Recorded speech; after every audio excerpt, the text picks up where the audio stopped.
Welcome. Today, I'm going to show you how to change your Pinterest first name on your PC with the latest update, and it's easier than you might think. Just follow these simple steps and you'll have your profile updated in no time. First, open your preferred browser and go to LinkedIn. Yes, the process now involves LinkedIn, so make sure you're logged in there. Once you're on LinkedIn, look to the left side menu and find the gear icon. This gear icon is your gateway to all the settings you need to tweak your profile. Click on the gear icon and it will take you to the settings page.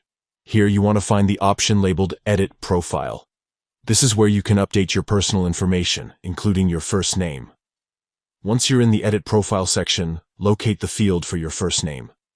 Click on it, delete the old name, and type in the new one you want to appear on your Pinterest profile.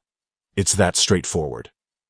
After entering your new first name, don't forget to save your changes. Look for the Save button, usually at the bottom or top of the page, and click it to confirm your update. And that's it. Your Pinterest first name is now changed through LinkedIn on your PC.